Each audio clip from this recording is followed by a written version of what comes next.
Hello friend, this is Neha. Welcome once again to my YouTube channel. I hope आप सब अच्छे होंगे। आज हम बात करेंगे अमेरिका के गन कल्चर के बारे में। अमेरिका का गन कल्चर यहाँ के लिए बहुत बड़ी प्रॉब्लम बनते जा रही है। अमेरिका दुनिया का सबसे ताकतवर देश माना जाता है, फिर भी यहाँ हर रोज लोग गोलियों से मरते हैं। तो एक आंकड़ा के हिसाब से 2024 में अप्रोक्स 120 लोग हर रोज मारे जाते थे गोलियों की वजह से। 120 लोग एवरी डे, ये बहुत बड़ी संख्या है। और अमेरिका इतनी पावरफुल कंट्री होते हुए भी इसे कंट्रोल नहीं कर पा रही है। गन कल्चर की शुरुआत 1700 में हुई, जब अमेरिका नया नया देश बना था और जिंदगी बहुत ही मुश्किल थी। एक तरफ हमलावरों का डर था तो दूसरी तरफ जंगली जानवरों का डर था, और शिकार के लिए भी लोग गन रखने लगे। लोग अपनी सुरक्षा के लिए और शिकार के लिए गन रखने लगे, और धीरे धीरे ये एक कल्चर बन गया। सेकेंड अमेंडमेंट 1791, अमेरिका ब्रिटिश हुकूमत से आजाद हुआ था। उन्हें लगा कि सरकार तानाशाह न बन जाए, जनता खुद की सुरक्षा के लिए हथियार लेना पड़ा। और इसी सोच से यूएस कॉन्स्टिट्यूशन ने सेकेंड अमेंडमेंट जोड़ा, और उसमें लोगों को राइट दिया कि हथियार रखना लोगों का हक है, वो अपनी सुरक्षा के लिए हथियार रख सकते हैं।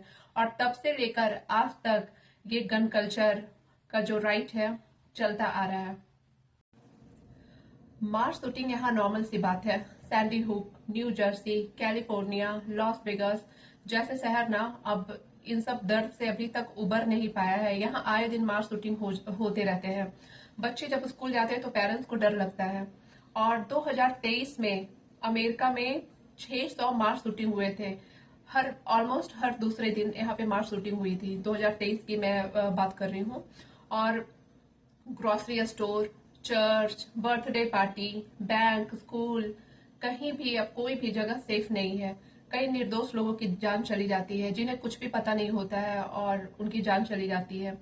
कई लोग मेंटल होते हैं और वो ऐसे ही गन उठा के और कई मॉल में जाके या फिर कहीं भी जाकर कोई डिप्रेशन की वजह से जाके मास शूटिंग कर देते हैं। स्कूल में बच्चे अपने स्कूल बैग में गन छुपा के लाते हैं और मास शूटिंग कर देते हैं, जिससे बच्चे, टीचर्स सबकी जान चली जाती है। ये बहुत ही खतरनाक, बहुत ही खराब कल्चर है यहाँ, और लोगों को इसके बारे में सोचने में ही डर लगता है। तो गवर्नमेंट को चाहिए कि अब जो 1791 में जो से चलता आ रहा है, उस टाइम की बात कुछ और थी, अब की बात कुछ और है। तो इस आप ये सोचे कि एक सेमी ऑटोमेटिक राइफल या AK-47 अगर वो 14 साल, 15 साल या 18 साल के युवा के पास आ जाए, या छोटे बच्चे जो 10 साल के हैं उनके हाथ में आ जाए, तो कितना बुरा अंजाम हो सकता है। या फिर वही राइफल या AK-47 वेपन अगर कोई जो मेंटली डिस्टर्ब हो, डिप्रेशन में हो, उसके हाथ में लग जाए, तो वो कितना खतरनाक हो सकता है। और यहाँ पर पुलिस भी कुछ नहीं करती, गवर्नमेंट भी कुछ नहीं करती। यहाँ पे इतना नॉर्मल है कि अगर किसी के पास गन दिखाई दे और पुलिस वहां पे हो, तो वो भी पुलिस भी कुछ नहीं करती, क्योंकि ये उसका राइट्स है।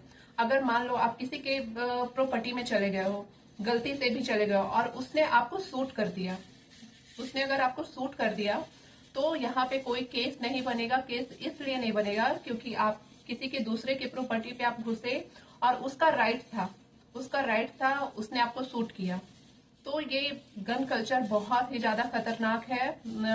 कई लोग इसका बहुत गलत फायदा भी उठा लेते हैं कई बार। यहाँ गन खरीदना उतना ही आसान है जितना हमारे यहाँ ग्रोसरी खरीदना। कोई भी जाकर गन खरीद सकता है, और गन वाले जो शॉप वाले हैं उसे बिना कोई बैकग्राउंड देखे, बिना मेंटल हेल्थ चेक किए, बिना कुछ भी नहीं देखते कि वो आदमी बीमार है, डिप्रेस है, या फिर इसका जो बैकग्राउंड है वो कैसा है, कुछ भी चेक नहीं करते और सीधे गन दे देते हैं। और वो भी ऑटोमेटिक AK-47 जैसे वेपन उन्हें मिल जाते हैं बहुत ही आसानी से। बस कुछ प्रोसेस होते हैं, उनका जो ID प्रूफ है वो देखते हैं, और उसके अलावा वो लोग कुछ भी नहीं देखते और बहुत इजी से दे देते हैं। हमारे इंडिया में ये जो कल्चर है, गन कल्चर, गन लेना वहाँ बहुत ही ज्यादा मुश्किल काम है, और ये होना भी चाहिए। इंडिया में पूरी तरह से बैकग्राउंड चेक किया जाता है, उसका इंक्वायरी होती है, पुलिस वेरिफिकेशन होता है, और उसे जरूरत है भी या नहीं, ये सब चेक करने के बाद ही गन दिया जाता है। और गन जिसे दिया जाता है तो ऐसा नहीं कि जिसे गन दिया जाता है उसकी फैमिली कोई भी वो गन ले जा सकती, नहीं।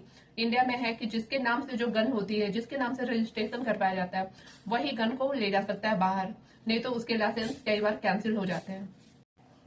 एक बार जब मैं यहाँ नई नई आई थी तो हमारे जो पास के बैंक है वहां पे मार्च शूटिंग हुआ।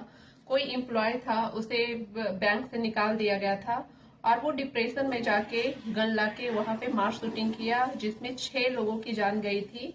और बाद में उसे पुलिस वहीं पर मार गिराया। लेकिन सोचो, जो 6 लोग मरे होंगे वो निर्दोष होंगे, तो ये कैसी आजादी है। लेकिन फिर भी अमेरिका में जो अमेरिकन है इसे राइट्स मानते हैं, अब भी उन्हें लगता है कि ये हमारा राइट्स है, ये हमारा फ्रीडम है। और हथियार जेब में और दिल में डर, ये कैसी आजादी, मुझे समझ में नहीं आता। तो आज का वीडियो यहीं तक। अगर वीडियो पसंद आए तो मेरे चैनल को लाइक करें, सब्सक्राइब करें और अपने दोस्तों के साथ शेयर करें। मिलते हैं नेक्स्ट वीडियो में, तब तक के लिए बाय बाय।